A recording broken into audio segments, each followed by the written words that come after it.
kita semua luar biasa. Bagaimana? Sudah lapar belum? Belum ya? Ntar lagi ya. Apalagi ini agak mewah ya, mepet sawah ya. Anginnya sepoi-sepoi. Baik. Panitia ini berapa jam selesai ini? Berapa jam? 1 jam aja ya. Baik. Terima kasih kepada ibu semuanya. Jujur saya juga sangat berterima kasih dengan kegiatan ini. Saya tahu ini kegiatan penting. Sempat berubah-ubah jadwalnya, akhirnya ditetapkan hari ini dengan harapan bisa hadir. Saya upayakan, walaupun sesungguhnya hari ini cukup padat ya, paling tidak ada 4 kegiatan, bahkan ada yang dikesampingkan demi yang satu begitu. Barusan saya bersama dengan Pak Kadis kegiatan itu di Mianang, itu BIMTEK terkait dengan P5 profil pelajar Pancasila ya.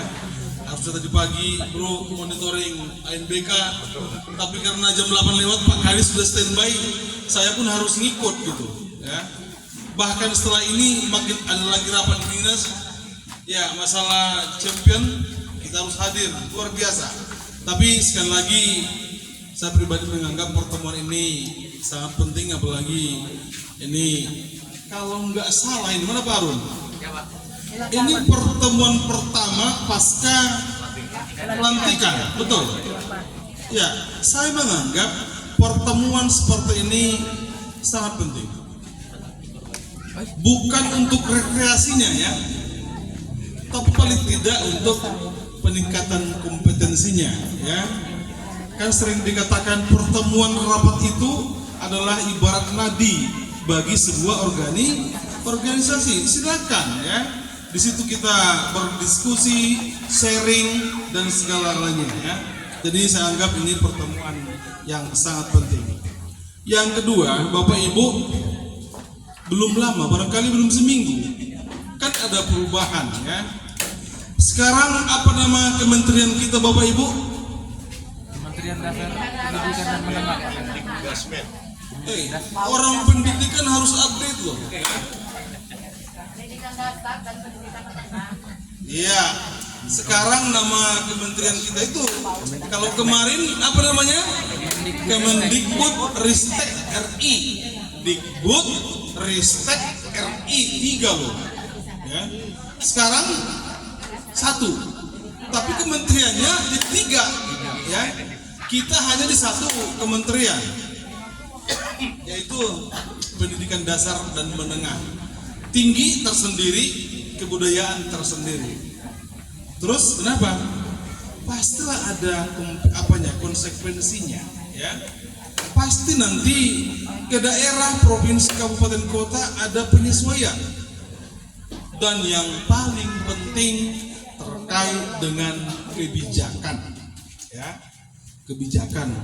Tadi saya dengar Pak Kabid GTK, Pak Dr. Jumakir masih sangat fasih dengan semua ya materi-materi terkait dengan katakanlah kurikulum merdeka kan begitu, rapat pendidikan. Mudah-mudahan lanjut gitu ya. Tapi sepertinya ya kita pun bertanya bagaimana ini kan gitu ya. Baik, dilanjut ya. Baik, yang pertama saya mengucapkan terima kasih kepada semua PAUD di Kabupaten Deli Serdang, terutama kepada ketenagaannya, kepala sekolah dan guru-guru yang sudah tuntas mengisi Sulingjar 100%. Tepuk tangan untuk kita semua, luar biasa. Saya kemarin waktu monitoring untuk Sulingjar asli beberapa kecamatan, saya kejar kalau bisa sampai selesai ya. Kita bawa tim pendamping, kita cek online ya. Guru berapa lagi yang belum, kepala sekolah berapa lagi yang belum ya. Karena sesungguhnya bicara rapor pendidikan di situ ada 3 komponen utama ya. Yang pertama adalah itu tadi ya, ada Sulingjar, ada PBD dan ada akreditasi. Disinggung juga tadi akreditasi oleh Pak Kabid ya. Tapi yang pasti pelan-pelan semua harus kita ikuti, termasuk PBD ya. kalau kita bicara masalah BOP dalam penyusunan Arkas, bagaimanapun ya, menyusun rencana, menyusun Arkas itu harus berdasarkan data. Data apa? Itulah dia yang kita lihat melalui suling jari itu ya. Karena lewat mekanisme itu kita bisa lihat di mana kekurangan kita, di mana kelemahan kita. Baik Bapak dan Ibu, tadi ditanya Bu Sri, kira-kira apa materi Bapak katanya. Saya jawab cukup refleksi aja ya. Refleksi layanan PAUD di Kabupaten Deli Serdang. Bapak Ibu, saya tidak akan bicara banyak masalah teknis. Yang pasti tujuan layanan PAUD kita tetap masih seperti yang dulu, mewujudkan anak yang cerdas, apalagi ceria, ya, sehat, cerdas, ceria, dan berakhlak mulia. Ya, itu masih di situ kan? Ya, sehat, cerdas, ceria, dan berakhlak mulia. Walaupun ada istilah profil pelajar Pancasila, masuk lagi transisi PAUD ke SD dengan penguatan berapa pondasi? Ayo Bapak Ibu, kemampuan dasar untuk anak PAUD itu berapa coba? 6 ya. Saya sering katakan itu sesungguhnya Bapak Ibu yang mau kita berikan loh. Jangan oleng, jangan bersebelah, jangan calistung, jangan pedagogi, jangan akademik ya, jangan kognitif ya. Yang paling penting kita berikan yang 6 itu yang dinamakan pondasi dasar. Itu loh untuk PAUD. Apa yang pertama? Ingat? Ya. Penumbuhan, pengembangan nilai-nilai keyakinan atau agama. Itu yang harus diperkuat pertama. Kan begitu? Nah, bahkan kemarin kalau ada kegiatan peningkatan kompetensi di Pariban ya, itu tujuan saya termasuk yang mengusulkan itu supaya mengupayakan adanya permainan termasuk untuk kompetensi itu. Ada nggak permainan untuk pengembangan keyakinan keagamaan? Pasti ada. Itulah berikan. Nah, jadi dikembangkan itu fondasi keyakinannya, keagamaannya, kalau bisa dengan bermain. Apa permainannya itu yang kita sharing di kemarin ya. Yang kedua, fondasi apa lagi? Kematangan emosi ya, supaya anak-anak itu gini bisa mengontrol diri ya, jangan sedikit-sedikit cakap kotor gitu. Nah, yang seperti itu Bapak Ibu yang diberikan, ditanamkan, dilatih pondasinya. Yang ketiga apa pondasi apa lagi? 6 itu. Keterampilan sosial dan bahasa. Nah, bagaimana mereka berkomunikasi, bagaimana mereka berteman dalam kelompok ya, dengan lingkungan, kan itu yang harus kita belajarkan ke mereka. Ada nggak permainan untuk itu? Ada. Nah, jadi itu ya yang harus banyak kita bahas. Kalau saya jujur aja lebih fokus pada layanan terkait dengan anak. Ya, karena saya lihat arahnya sudah mulai agak benar menurut saya. Kalau bisa yang terkait dengan administratif, kalau bisa agak dikurangi lah, ya, kepada guru ya. Saya lebih sepakat tujuannya, fokusnya adalah kepada anak ya. Apa yang diberikan? Nah, jangan tiap hari calistung ya. Nyanyinya pun cuma 1, 2. Itu tiap pagi, tiap hari. Ya, permainannya pun itu aja. Makanya perlu ada pertemuan seperti ini. Gak apa-apa, sering aja. Ya, kemarin sudah kita ikuti kegiatan, saya sampaikan minimal 1 PAUD itu kalau bisa paling tidak 15 permainan harus ada. 1 PAUD kan bisa dilihat, ya kan? Di PMM kan bisa lihat kan, bisa berbagi kan. dari Indonesia Timur, Indonesia Tengah, ada nggak contoh permainan? Banyak. Lihat di aplikasi itu, ambil. Kalau ini kira-kira tujuannya untuk pondasi apa ya? Itu loh. Ini ngomong-ngomong ini yang ikut apa nih? Kepala sekolah, guru atau apa nih? Operator apa nih? Ketua-ketua, apalagi ketua-ketua ya. Ya, sebagai ketua kelas di kecamatan ya. Nah, ini kan kabupaten kan itu skop kabupaten. Nanti ada lagi skop kecamatan. Tolonglah kepada seluruh PAUD di kecamatan itu disampaikan hal-hal positif itu supaya pelan-pelan ya PAUD itu bisa ya katakanlah meningkatkan ya, mengembangkan termasuk pembelajaran di satuan PAUD. Makanya tadi ketika ditanya, saya lebih condong kepada katakanlah layanan atau pembelajaran di satuan PAUD begitu ya. Apa tadi fondasi keempat? Terhadap pembelajaran yang positif, Pak. Hah? Pemahaman terhadap pembelajaran yang positif. Yang keempat. Yang keempat, ada mungkin bahasa lain nggak? Nggak ada, Pak. Itu dari Kemendikbudristek. Pemahaman. Artinya begini tuh, gak salah ya. Dia harus bisa menyimpulkan bahwa kegiatan itu yang diikutinya baik, positif gitu ya. Jangan sampai kegiatan itu diasumsi anak ini kok payah kali ya, kok susah kali ya, kok nggak enak ya gitu. Jadi itu maksudnya pemahaman bagi anak untuk melihat kegiatan yang diikuti itu positif. Baru fondasi kelima, Bu Arlinda, coba lagi di Bu Arlinda itu. Kognitif. Yang berikutnya pengembangan keterampilan motorik dan perawatan diri. Oh ya motorik ya, fisik, masalah fisik. Nah, kalau permainan pastilah itu berkaitan dengan motorik. Saya pikir kalau untuk pengembangan motorik nggak kurang lah, saya yakin itu untuk anak-anak. Di semua PAUD kalau terkait dengan pengembangan motoriknya dapat itu. Ya. Nomor 6, kematangan kognitif.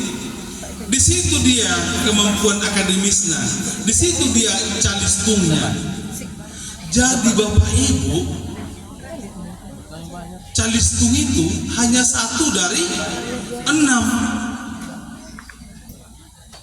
pondasi yang harus ditumbuhkan, dikembangkan bagi anak PAUD. 1 dari 6. Jangan dibalik. Ya, semuanya jadi yang 1 itu. Setiap pembelajaran di PAUD itu kembangkan 6-6-nya, ya. Keyakinannya, sosialnya, komunikasinya, gitu, ya. Jadi harapan saya, ya, makin ke depan kita ini semakin aware, ya, semakin sadar, semakin paham apa yang harus kita lakukan, ya. Mohon maaf, ini kan gimana ya? Situasinya sangat dinamis, berkembang terus, ya. Tapi ketika bicara masalah layanan PAUD yang berkualitas, ya seperti itulah dia. Ya. Untuk dapat mewujudkan anak yang tadi, ya, sehat, cerdas, ceria, dan berakhlak mulia. Kan bukan tujuannya supaya bisa membaca berhitung kan? Enggak gitu kan? Atau dikatakan misalnya supaya anak pintar atau cerdas gitu, enggak. Sehat, cerdas, ceria, dan berakhlak mulia. Nah, itu masih sejalan dengan pengembangan 6 kompetensi dasar atau fondasi bagi anak PAUD tersebut. Ya, selanjutnya saya berharap, ya, hari-hari ke depan, ya, dalam hal ini PKG Kabupaten akan semakin ya dapat ya menyusun segala program, ya, berdasarkan perencanaan yang baik. Ini kemarin waktu pelantikan atau rapat terakhir sudah ada nggak program kabupaten? Kira-kira boleh dengar apa programnya aja untuk PKG? Rapat rutin seperti ini perlu. Ada Yang lain? Studi tiru ada nggak? Iya Pak. Ada Pak. Nggak, maksud saya, ya pengurus kabupaten itu harus sampai ke sana ya. Nggak apa-apa. Jika didengar, jika diketahui ada satu lembaga PAUD atau daerah yang cukup maju dan bisa mungkin dilihat apa yang bisa dicontoh, silakan. Saya terus terang angkat tangan kepada yang namanya kelompok PAUD ini ya. Nah, jangan diukur lewat BOP lah ya. Saya tahu ya, kalau PAUD luar biasa ya. Walaupun ya BOP-nya kasih berapa, tapi kalau untuk peningkatan program semangatnya luar biasa Pak ya. Betul ya, itu dia. Jadi saya berharap PKK juga menyusun program kerja ya tahunan ya. Nah, kan ada pertemuan setiap bulanan ya. Jadi seperti ini artinya gini, kalaupun Kak saya dengan Pak Jumakir memberikan semacam materi atau apa, tapi harus juga harus ada semacam diskusi. Ya, setelah itu bagaimana apa yang mau kita lakukan kan begitu.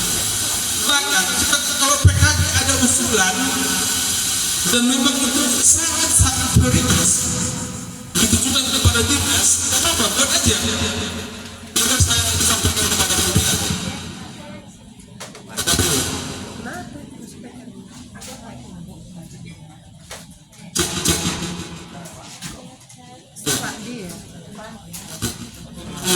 Cukup. Tes. Jadi sekali lagi ya, saya ingin mengoptimalkan adanya organisasi PKG tingkat kabupaten ya, untuk nanti menyusun program kerja, demikian juga sampai kepada tingkat kecamatan ya. Saya bilang kemarin pelaksanaan untuk mengisi suling jari itu ini salah satu bukti ya, karena setiap turun ke kecamatan yang pertama kita tanya adalah PKG kecamatan ya, seperti apa sudah gitu ya. Jadi itu masuk menjadi program kerja di kecamatan dan mungkin juga di kabupaten.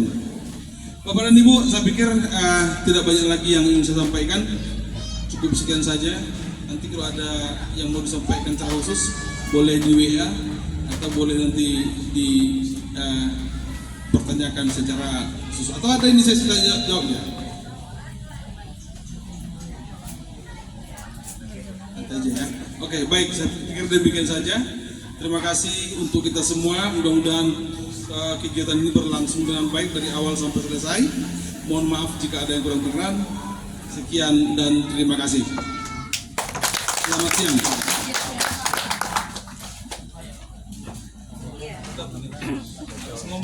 Iya. Pergi ke Brastagi bareng Pak EM.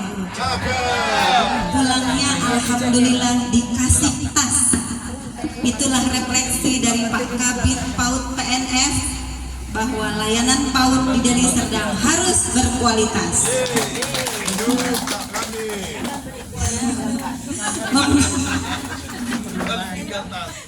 Membeli beras ke Setabat.